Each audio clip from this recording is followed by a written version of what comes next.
Laughing Jack. It was a nice summer day. My 5-year-old son James was playing outside in the backyard of our suburban home. James has always been a quiet boy. He plays by himself mostly. He never had many friends, but he always had a wild imagination. I was in the kitchen feeding our dog Fido when I heard what sounded like James talking to someone in the backyard.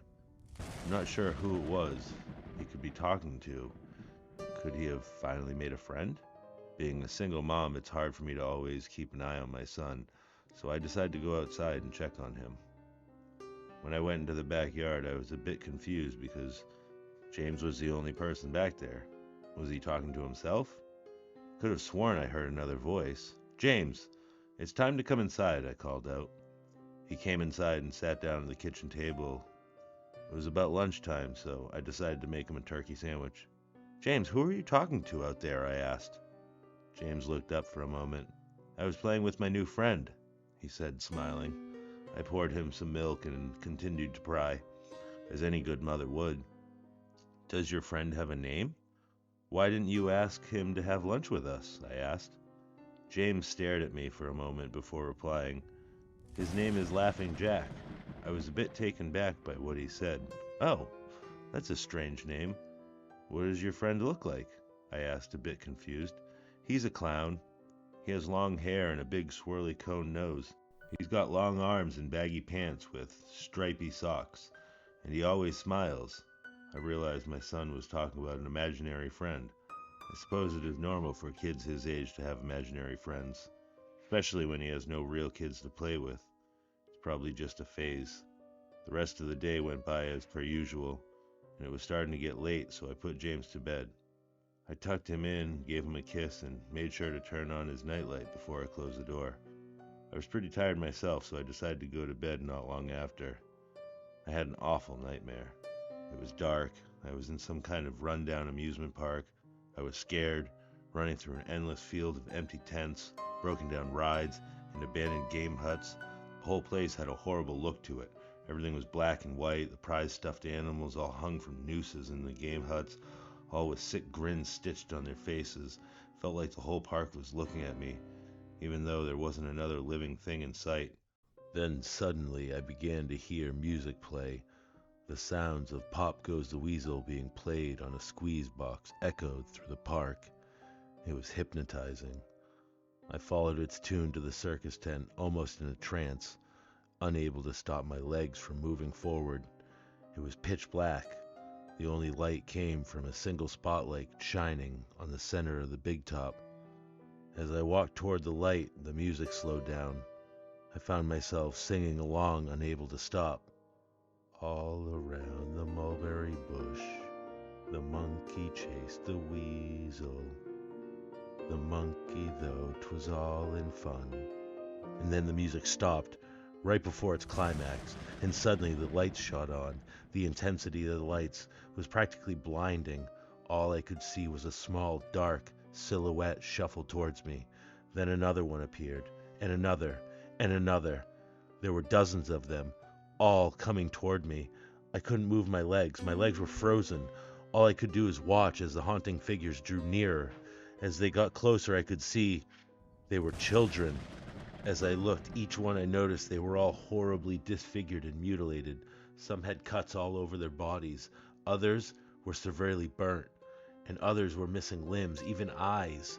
The children enveloped me, clawing at my flesh, dragging me to the ground, and tearing inside me. As the children tore me apart and I faded away, all I could hear was laughter.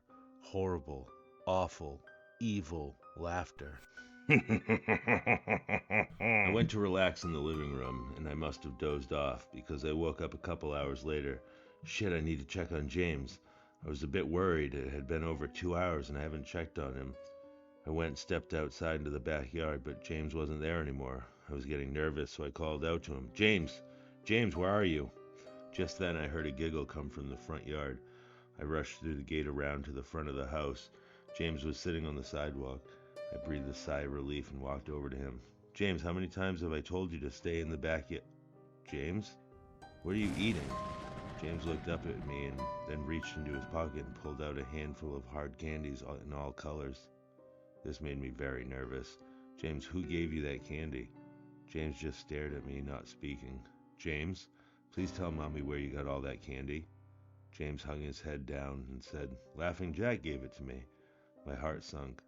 I kneeled down to look him in the eye. James, I've had enough of this damn Laughing Jack thing. He is not real. Now this is a very serious situation. I need to know who gave you the candy. I could see my son's eyes tear up. But Mama, Laughing Jack did. He gave me the candy. I closed my eyes and took a deep breath. James, you've never lied to me, but what you are telling me is impossible. I make him spit out the candy, and I throw the rest away. James appears to be fine. Maybe I'm just overreacting. After all, he could have gotten it from Tom and Linda from next door, or Mr. Walker down the street. Either way, I'm going to have to keep a closer eye on James. That night I put James to bed as usual, and decided to go to bed early myself. Suddenly I was woken up by a loud bang coming from the kitchen. I sprung out of bed and hurried down the stairs. When I got to the kitchen, I was horrified. Everything on the counters had been thrown on the floor, and our dog Fido hung dead from the light fixture. His stomach was cut open and stuffed with candy, the same type that James was eating earlier that day. My shock was quickly broken by a sharp scream coming from James' room, followed by loud crashes. I quickly grabbed a knife from the drawer and moved up the stairs with the speed that only a mother whose child is in danger could have. I burst through the door and flicked on the lights. Everything in the room was knocked over and tossed on the floor. My poor son in his bed, crying and shaking with fear, a pool of urine staining the sheets. I scooped up my child and ran out of the house and went to the door to Tom and Linda's house. Luckily, they were still awake. They let me use their phone and I called the police. It didn't take them long to arrive, and I explained what happened. They looked at me as if I were crazy. They searched the house, but all they found was a dead dog and 2 trash rooms. The officer told me that somebody had probably gotten into the house and done this right before making a quick escape when they heard me coming up the stairs. I knew it wasn't true. All the doors were locked and none of the windows were open. Whatever was in my house didn't come from outside. The next day, James stayed inside. I didn't want him to leave my sight. I went into the garage and found his old baby monitor and set it up in his room. If anything comes into his room tonight, I was going to be able to hear it. I went to the kitchen and grabbed the largest knife from the drawer and put it on my nightstand. Imaginary friend or not, I'm not letting anything hurt my little boy.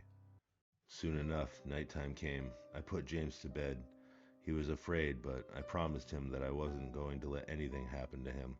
I tucked him in, gave him a kiss, and turned on the nightlight. Before closing the door, I whispered to him, "Good night, James. I love you." I tried to stay up as long as I could, but after a few hours I felt myself drifting off. My baby would be safe for the night and I needed to sleep. Just as I lay my head down on my pillow, I heard a soft noise come from the baby monitor I had put on my nightstand. At first it sounded like interference, like the kind of radio would make. Then it turned into a soft moan. Was James asleep? Then I heard it. The laugh from my nightmare. A horrible laugh. I sprung up from my bed and grabbed the knife from under my pillow. I rushed over to James' room and creaked the door open. I tried the light switch, but it wouldn't come on. I took a step in and I could feel the warm, thick liquid on my feet. Suddenly James' nightlight came on and I could see the absolute horror laid out in front of me. James' body was nailed up on the wall, the nails piercing through his hands and feet. His chest was cut wide open and his organs hung down to the floor. His eyes and tongue had been removed along with most of his teeth. I was disgusted. I could hardly believe this was my baby boy. Then I heard it again, the soft, desperate moan. James was still alive, my baby, my poor baby, in so much pain, barely clinging to life. I ran across the room and vomited on the floor, but my sickness was interrupted by a horrible cackling laugh coming from behind me. I spun around while still wiping bile from my mouth. Then out of the shadows emerged the fiend responsible for all this horror. Laughing Jack. His ghost-white skin and matted black hair hung down to his shoulders. He had piercing white eyes surrounded by dark black rings.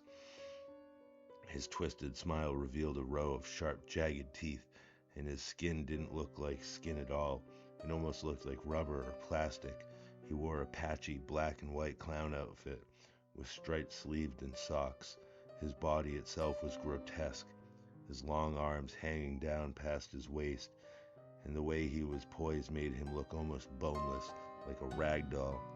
He let out a sickening laugh, as if to let me know he was pleased with my reaction to his work.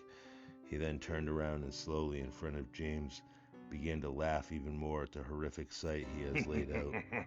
That was enough to shake me from my terror. I snapped, "Get away from him, you bastard!" I rushed at the monster, raising the knife above my head. I stabbed down at him, but as soon as the knife touched him, he disappeared in a cloud of black smoke. The knife passed right through and pierced James' still beating heart, splashing the warm blood on my face. "No, what have I done? My baby. I killed my baby." I immediately fell to my knees, and I could hear sirens in the distance growing louder. "My boy, my sweet baby boy. I promised Mommy would protect you, but I failed.